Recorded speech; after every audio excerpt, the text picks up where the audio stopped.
예, 이제 겨울도 막바지를 향해 가고 있습니다. 다음 주면 달력상으로는 봄이 시작됩니다. 네, 이번 주말 날씨는 어떻게 전망이 되는지 또 올 봄에도 꽃샘추위가 기승을 부리는지 알아보도록 하겠습니다. 오늘 김지훈 기상전문기자 나와 있습니다. 안녕하세요. 예. 안녕하세요. 예, 서울은 지금 상당히 맑은 하늘이 드러나 있는데 남부지방에서는 눈이 좀 많이 온다고 소식을 들었거든요. 자, 오늘 날씨는 어떻게 전망됩니까? 네, 오늘은 충청 이남 지역으로 눈 또는 비가 내리는 곳이 많겠습니다. 눈구름은 아침에 호남에서 시작되겠고 눈구름이 점차 중부 지방까지 올라오면서 밤에는 경기와 강원 영서 남부까지 확대될 것으로 보입니다.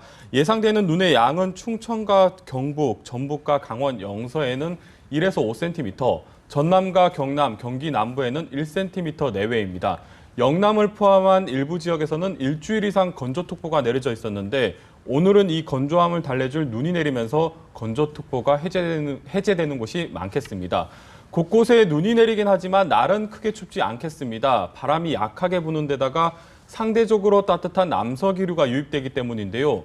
서울의 낮 기온 영상 6도, 대구 8도, 부산 10도 등으로 평년과 비슷하거나 조금 더 높겠습니다. 네.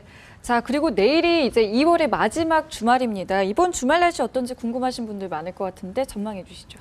네, 주말인 내일도 전국은 대체로 흐리겠습니다. 먼저 밤 사이에 내리기 시작한 눈이 아침까지 이어지는 곳이 많겠는데요. 네. 충청 이남 지역은 새벽에서 아침 사이, 제주는 오전까지 눈이 내리는 곳이 있겠습니다. 서울과 경기도도 새벽 한때 눈발이 날리는 곳이 있겠습니다. 아침에는 기온이 영하로 떨어지는 곳이 많기 때문에 이른 시간에 나들이 떠나시는 분들은 운전에 주의를 하셔야겠습니다. 낮에는 기온이 다소 오릅니다. 서울이 영상 6도, 대전 8도 등으로 오늘과 비슷하거나 조금 더 높겠습니다. 일요일에도 한 차례 눈과 비 소식이 있는데요. 오늘과 비슷하게 일요일 오후쯤에 호남을 시작으로 밤에는 전국 대부분 지역으로 확대될 것으로 보입니다. 일요일에 내리는 눈은 새벽 사이에 모두 그칠 정도로 짧게 내리고 물러가겠습니다. 다만 강원 영동에서만 월요일 오전까지 눈이 이어질 전망입니다. 일요일은 기온이 약간 떨어집니다. 서울이 영상 4도 등으로 토요일보단 조금 낮겠지만 큰 추위는 없겠습니다. 예, 이제 이번 주말이 지나고 나면은 3월 이제 저희가 일반적으로 생각하는 달력상 봄이죠. 예, 올겨울에 사실은 따뜻하기도 했고 엄청 춥기도 했고 눈도 또 많이 오기도 했었고 상당히 좀 변덕스러웠는데 자, 3월 봄 날씨는 어떻겠습니까? 네, 봄 날씨는 하루에 100번을 변한다는 말이 있습니다. 네. 그만큼 봄철에는 날씨가 유난히 변덕스러운데요. 올 봄에도 이 봄 날씨의 심술은 이어질 것으로 전망이 되고 있습니다. 먼저 3월에는 중국에서 다가오는 이동성 고기압의 영향으로 포근한 날이 많을 것으로 예상이 되고 있고 4월 역시 예년보다는 기온이 더 오를 것으로 전망이 되고 있습니다. 다만 종종 찾아오는 꽃샘추위가 상당히 매서울 것으로 예상이 되고 있습니다.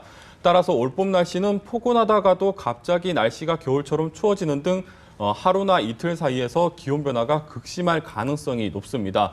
5월로 넘어서면 날씨는 한 번 더 바뀌게 됩니다.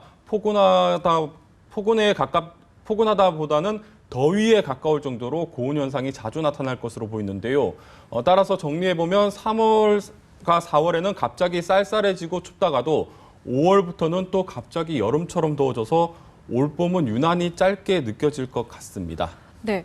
올봄의 꽃샘추위가 굉장히 예년과는 달리 매서울 거다라고 지금 말씀해 주셨는데 왜 이런 현상이 나타나는 건가요? 네, 꽃샘추위는 매년 찾아오긴 하지만 앞서 전해드린 대로 올봄에 찾아올 꽃샘추위는 그 어느 때보다 매서울 가능성이 높습니다.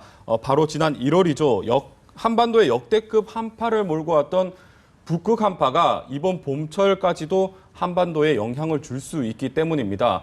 북극 한파는 잘 알려져 있는 것처럼 해빙이 많이 녹을수록 한파가 더 강해지는데 북극 주변을 돌고 있는 제트기류가 약해지고 이 때문에 북극의 강한 냉기가 중위도 지역까지 쏟아져 내려오는 건데요. 현재 동아시아 지역에 영향을 주는 북극 지역의 해빙은 역대 가장 많이 녹아있는 상태입니다. 따라서 찬 공기를 감싸고 있는 제트기류만 느슨해지게 된다면 언제든지 북극의 냉기가 한반도 지역까지 남하할 수 있는 상태가 되겠고요. 네. 여기에 공기 흐름을 막는 현상, 이른바 블로킹 현상까지 더해진다면 봄철이라 할지라도 한반도까지 강한 냉기가 밀려올 수 있게 되는 겁니다. 따라서 이번 봄에는 기온 변화가 무척이나 심하겠고 특히 4월까지도 일시적으로는 저온 현상이 나타날 수 있습니다. 이처럼 기온 변화가 크게 되면 면역력이 많이 떨어지는데 이번 봄에는 건강 관리에 주의를 좀 더 신경을 쓰셔야겠습니다. 예, 뭐 봄에 아무래도 나들이 가시는 분들이 상당히 많을 텐데 건강에 상당히 좋지 않은 뭐 황사라든지 미세먼지가 사실은 봄부터 좀 기승을 부리지 않습니까? 자, 올 봄에는 뭐 황사라든지 또는 미세먼지가 어떻게 전망됩니까? 네, 올 봄에도 어김없이 황사는 날아들겠습니다. 네. 기상청 전망에 따르면 올 봄에는 황사가 평년하고 비슷한 5일에서 6일 정도 발생할 것으로 예측을 했었는데요.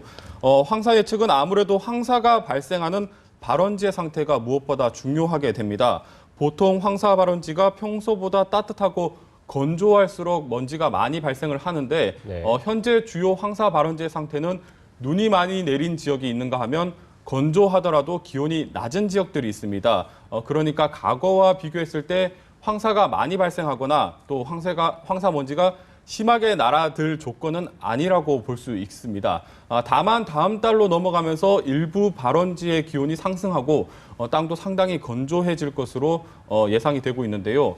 과거에는 보통 황사가 4월과 5월에 많이 발생을 했었는데 최근에는 3월 혹은 2월에도 황사가 많이 발생을 하고 있습니다. 올해도 3, 4월에 꽃샘추위가 기승을 부리면서 한반도 쪽으로 바람길이 자주 열릴 것으로 보이는데 따라서 이때 주로 3, 4월에서 황사가 집중될 가능성이 높습니다. 따라서 이번 봄 초반에는 황사 대비를 좀 잘 하셔야겠습니다. 네, 알겠습니다. 지금까지 김재훈 기상전문기자와 날씨 알아봤습니다. 고맙습니다.